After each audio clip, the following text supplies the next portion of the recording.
दोस्तों, यह कहानी राजस्थान के कोटा शहर की एक भूतिया हवेली के बारे में है। यह हवेली राजा महाराजा के समय बनाई हुई थी, लेकिन पिछले 18 सालों में इस हवेली में आज तक कोई भी रहने के लिए नहीं आया।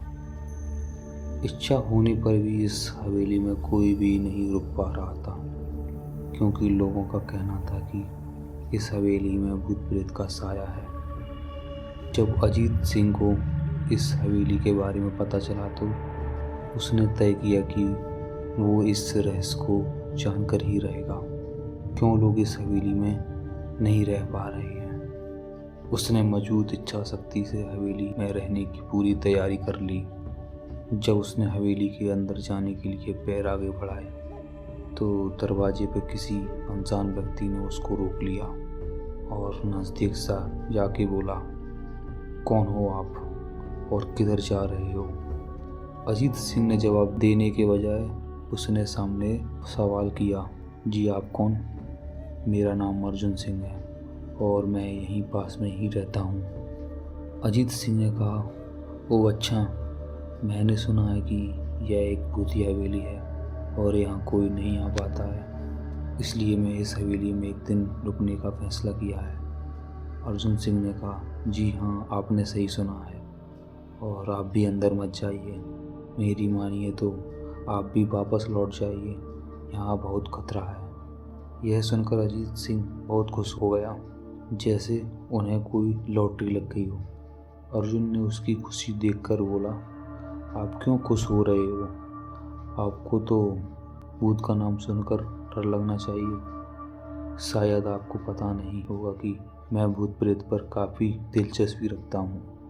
अगर इस हवेली में भूत है तो मैं अंदर ज़रूर जाऊंगा और सारी सच्चाई का भी पता लगाऊंगा। इतना कहकर अजीत सिंह उस हवेली में चले गए। अंदर जाके अजीत ने अपनी बैग को साइड में रखा और हवेली के चारों ओर देखने लगा। सारे रूम भी चेक कर लिए। बाद में ड्राइंग रूम में आके सोफे पर बैठ गया। उसने वहाँ बैठकर दारू के 2-4 पैक भी पिए। वहीं अचानक उस रूम में लाइट का एक बल्ब चालू बंद होने लगा, लेकिन अजीत ने उस पर ध्यान नहीं दिया। थोड़ी देर बाद दूसरा बल्ब चालू बंद होने लगा। फिर तो हवेली के सारे लाइट चालू बंद होने लगे। यह सब देखकर अजीत अपनी जगह पे खड़ा हो गया और संपूर्ण सावचेत हो गया। अचानक उसके सामने एक छोटा टेबल हवा में उड़ने लगा।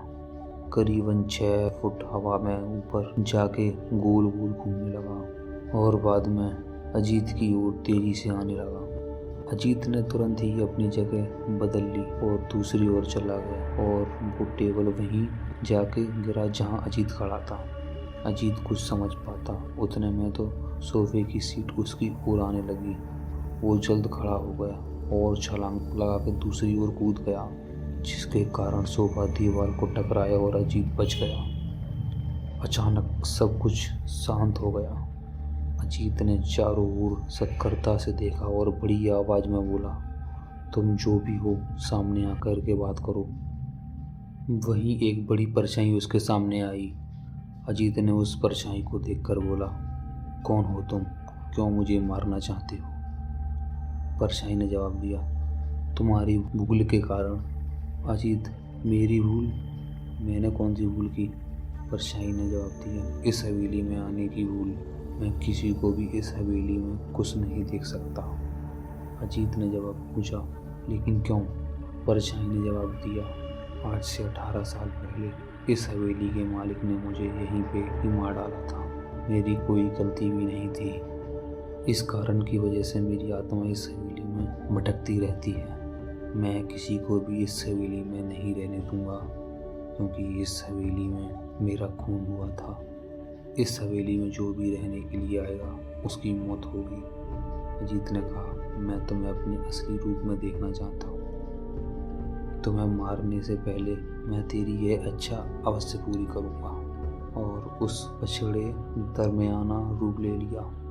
उसका चेहरा इतना भयानक था कि अजीत भी एक क्षण के लिए डर गया था, लेकिन दूसरी ही क्षण में उसने अपने आप पर काबू पा लिया।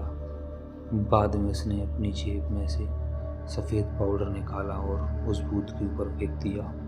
भूत पर पाउडर पड़ते ही वह जलने लगा। बड़ी बड़ी ज्वालाएं उठने लगीं। वो बहुत ज़ोर ज़ोर से चिल्लाने लगा और बाद में पूरी तरह से जल गया। उसके बाद अजीत ने चैन से सांस लिया और वहीं पर सो गया।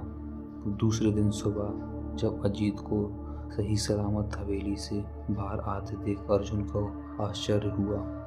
अर्जुन ने अजीत से पूछा, तुम कैसे जिंदा हो? जब अजीत ने अर्जुन को कल रात की घटना को पूरी तरह से बताया और बोला, अब यह हवेली भूतिया हवेली नहीं रही। दोस्तों, आपको यह कहानी कैसी लगी हमें कमेंट करके ज़रूर बताएं। वीडियो को लाइक कीजिए, चैनल को सब्सक्राइब कीजिए। धन्यवाद।